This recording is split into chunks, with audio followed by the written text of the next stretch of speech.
quem me conhece ou acompanhou outros vídeos aí do canal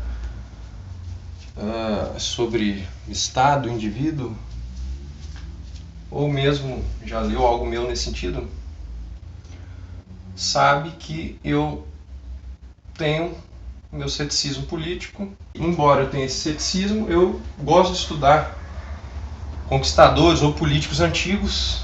Por exemplo, As Vidas Paralelas é um livro que eu gosto de ler, reler, que fala do Alexandre e do César, certo? Por exemplo, né, a gente tem várias vidas paralelas do Plutarco, mas dentre as várias, uma das que eu mais gosto de ler é justamente a sobre a vida do Alexandre e César, por exemplo. E entre os modernos, eu sempre estudei bastante o Napoleão, cujos escritos sempre gostei de ler. Desde as máximas dele até os escritos sobre guerra, etc. Inclusive o Napoleão tem até um romance que ele escreveu na juventude dele. Então ele era um cara bastante afeito às letras, etc. Escrevia bem, falava bem. Quer dizer, eles dizem que ele não falava tão bem, assim, né? Mas escrevia bem e tal. Tinha uma bagagem literária grande. E aí a gente já começa a comparação entre os políticos de hoje e um Napoleão. Se a gente para estudar o vídeo do Napoleão, você vê simplesmente assim, a diferença abissal e o quanto a democracia, com os seus meios políticos, ela destruiu a própria política em si, né? Porque ela elevou até o ápice, através de seus mecanismos, os piores. Isso que a democracia tem feito continuamente. Isso aí a gente vê na obra de muitos libertários de hoje. Por exemplo, você lê a Democracia, o Deus que falou do Hopper, ele vai explicar exatamente como isso se deu. Mas você tem, por exemplo, um livro que eu recomendo, que falando dos problemas da democracia também, que é o do Karsten, que é um holandês, é um livro muito bom. Tem o Against Democracy, do Jason Brennan. Enfim, a gente está na primeira geração que começou a ver os problemas fundamentais da democracia. Claro que essa crítica já existia há muito tempo, né? Se a gente pegar os grandes filósofos, nenhum defendia a democracia. Platão não defendia a democracia, Sócrates não gostava da democracia, Aristóteles na política fala que a democracia é um dos piores, as piores organizações políticas, que ela está muito próxima da tirania, etc. Ele vai explicar tudo isso na política. E entre os modernos também tem muitos críticos da democracia. Nietzsche, por exemplo, a tese é de que a democracia, a tese básica dele, política nesse sentido, é de que a democracia é um meio dos piores esmagarem os melhores. Então, o Ocidente estaria num grande movimento de decadência, e a democracia seria só uma expressão política dessa decadência, onde os piores vão se proliferar, tomar o poder e dominar os melhores, de modo que nada superior possa medrar dessa árvore podre, digamos assim, né? E isso aí assim, talvez seja difícil para muitas pessoas enxergarem isso, né? Mas se vocês adentrarem um pouco nesse estudo, eles vão começar a reparar como isso acontece mesmo, e o Nietzsche não estava errado. Apesar de ser uma visão pessimista do sentido histórico-político, oposto, obviamente, ao sentido moderno de achar que as coisas estão melhorando, que vai ter um progresso real. Não que não possa haver um progresso em alguma área, óbvio, né? Mas que esse sentido político seja a expressão de uma decadência cultural maior, e o Nietzsche leva isso até mesmo no sentido fisiológico, uma decadência fisiológica mesmo, do corpo a longo prazo. A gente tem muitos fatos que podem ser associados a isso. Mas enfim, isso também exigiria um outro vídeo, e como eu vou falar aqui do Napoleão, tudo isso é só uma introdução para poder falar um pouco sobre uma frase do Napoleão que eu estava relendo essa semana. e que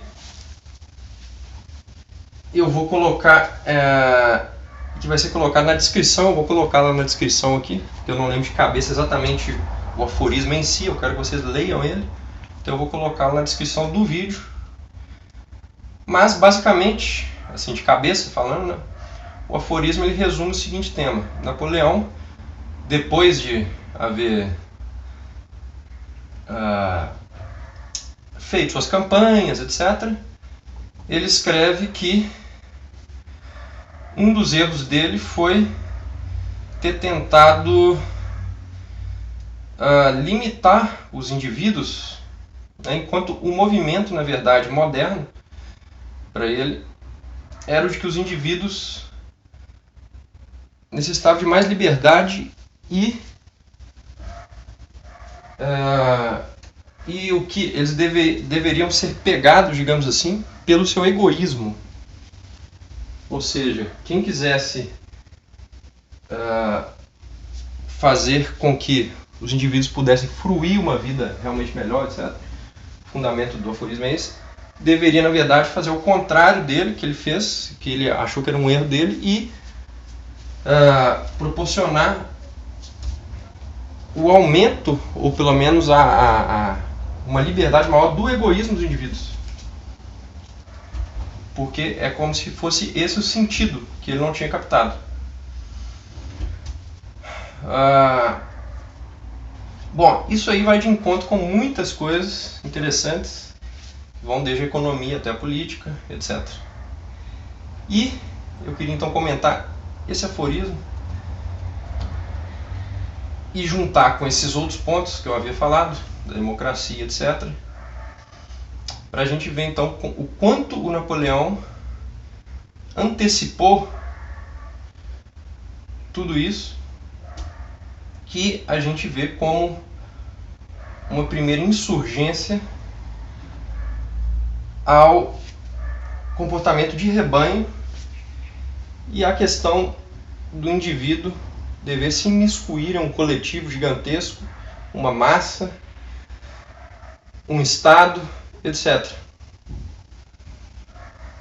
Ou seja, ele previu que o fundamento não deveria ser esse, ou seja, não seria essa absorção das pessoas num coletivo anti-egoísta, que parece ser, na verdade, a ideia de muitos movimentos políticos que estão em voga até hoje, certo? Os socialistas pensam assim, mesmo os democratas mais fervorosos pensam assim, mesmo muitos republicanos pensam assim, certo? Todos eles pensam nisso, que o indivíduo ele deve se submeter a um coletivo na maioria das coisas da vida dele. E esse coletivo, obviamente, vai ser o Estado. Por quê? Porque o Estado é quem tem a força para fazer a coerção necessária a isso. Porque se você deixar os indivíduos livres, eles não vão se submeter a isso, né? Como previu o próprio Napoleão. Então, quando Napoleão fala isso, é simplesmente ele está dizendo o seguinte: não, a tendência dos indivíduos não é a submissão ao Estado. Tem um outro aforismo dele que ele fala: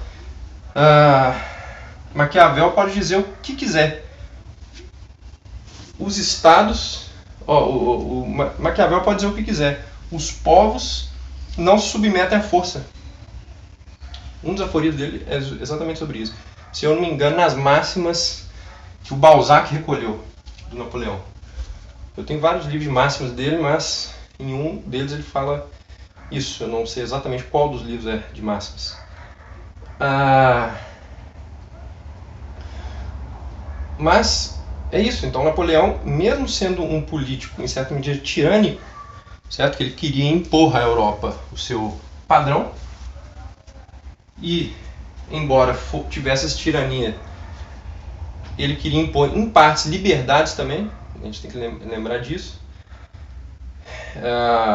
E a igualdade dele não era a igualdade da Revolução, que a gente vê que o Napoleão, na verdade, ele domou a Revolução Francesa e impôs muitas vezes ideais que para a época eram reacionários. Por quê? Porque ele viu que a Revolução tinha dado errado. Então ele volta e fala: não, da Revolução a gente vai pegar algumas coisas, mas não todas, porque isso aí gerou o que a gente viu aí, um banho de sangue, guilhotina, Robespierre, etc. Então esse não pode ser o caminho. Então ele volta e de fato inicia com um governo republicano, entre aspas, mas depois logo vai para a monarquia e restaura a monarquia. Então é isso que o Napoleão faz. E daí em diante quer impor esses ideais que são em parte revolucionários, entre aspas, para a época, e em parte tinham fundamento no antigo regime, tanto que ele era um monarca, certo? E quis expandir isso para a Europa.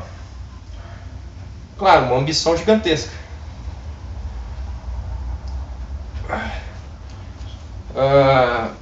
Em outro vídeo eu vou ver se eu falo sobre o que eu acho da Rússia e do Napoleão também. É um assunto bem interessante.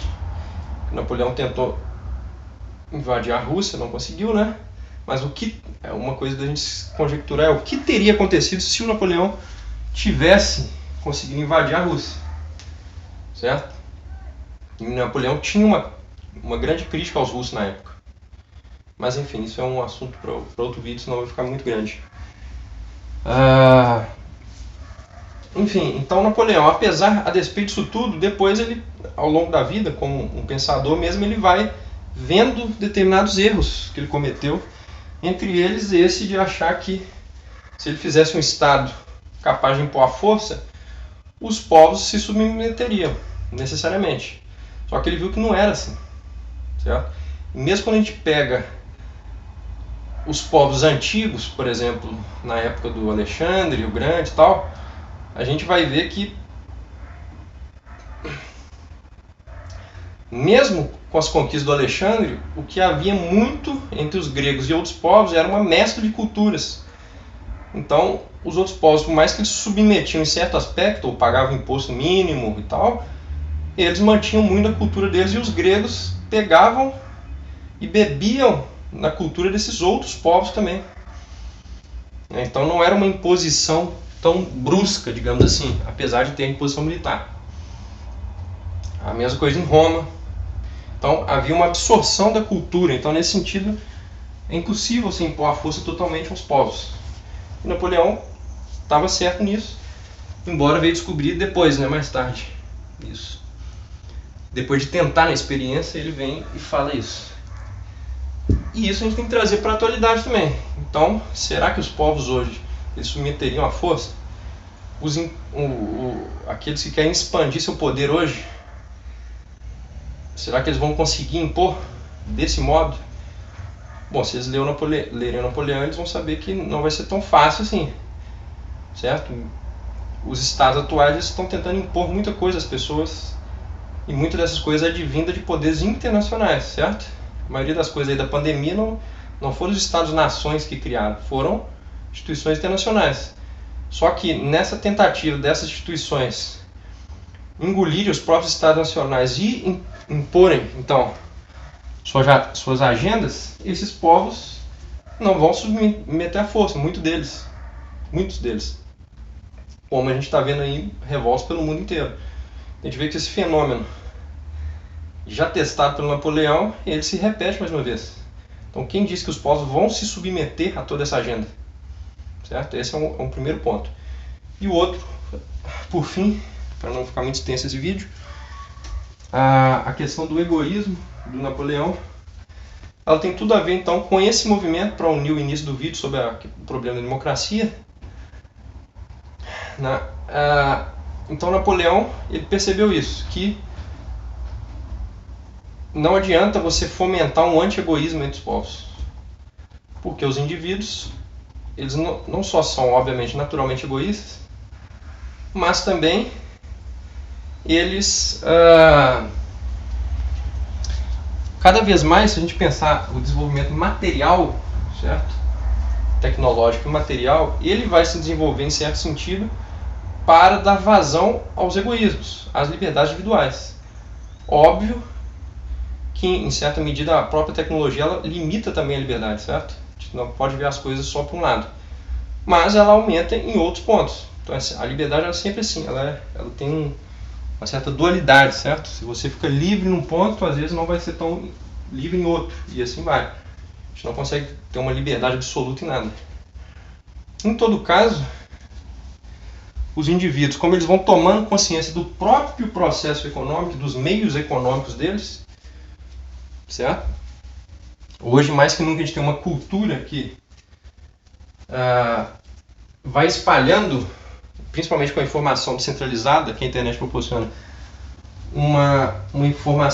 informações a mais sobre a própria economia em si, como se dá a economia e o que você tem que fazer para o seu próprio desenvolvimento econômico, etc. Né? Se a gente for vendo tudo isso vai fomentando ainda mais o egoísmo, em certo sentido. Né? E, como a gente vê, então, o Napoleão, de algum modo, ele já previa isso. Que não adianta você ficar tentando travar os egoísmos através de um Estado altruísta, que vai tentar fomentar uma espécie de altruísmo. Porque os próprios indivíduos, ao longo do tempo, eles vão percebendo isso. Eles vão percebendo que o Estado, para ele tentar ser altruísta, ele tem que roubar dos indivíduos.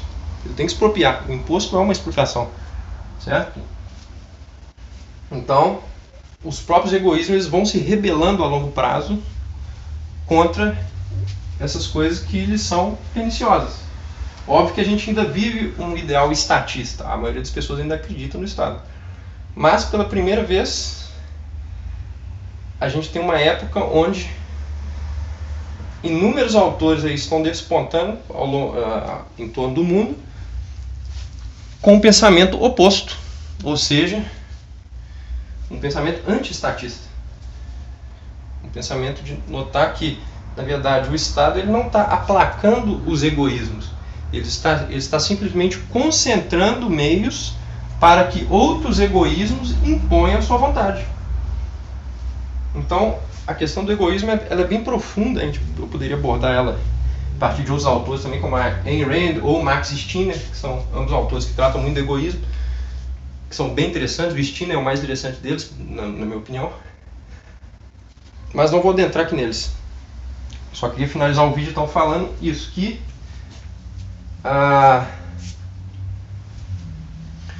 pela primeira vez a gente tem então essa ampliação de uma consciência acerca do egoísmo dos indivíduos que notam que esse processo estatal, na verdade, ele não aplaca o egoísmo.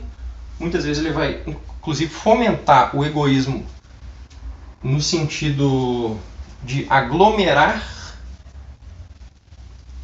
sujeitos com determinadas características para que uns virem grupo de pressões contra os outros. Então a democracia se fortaleça através dessa divisão da sociedade, certo? Mas isso também é fomentar o egoísmo. Quando um grupo briga por verba na política por outro, é o egoísmo aí dos indivíduos. Ou seja, nenhum processo público, nenhum processo do Estado conseguiu aplacar, na verdade, o egoísmo. Certo? Porque o que a gente mais vê na democracia são os indivíduos querendo se apropriar do Estado para que o seu próprio egoísmo seja satisfeito. Ou seja, a gente chegou numa época em que a gente consegue perceber que todo esse processo estatal não conseguiu aplacar nenhum egoísmo. Se ele não conseguiu, então para que ele vai continuar? Essa é a grande questão. Certo? E pelo contrário, ele consegue, o processo estatal, ele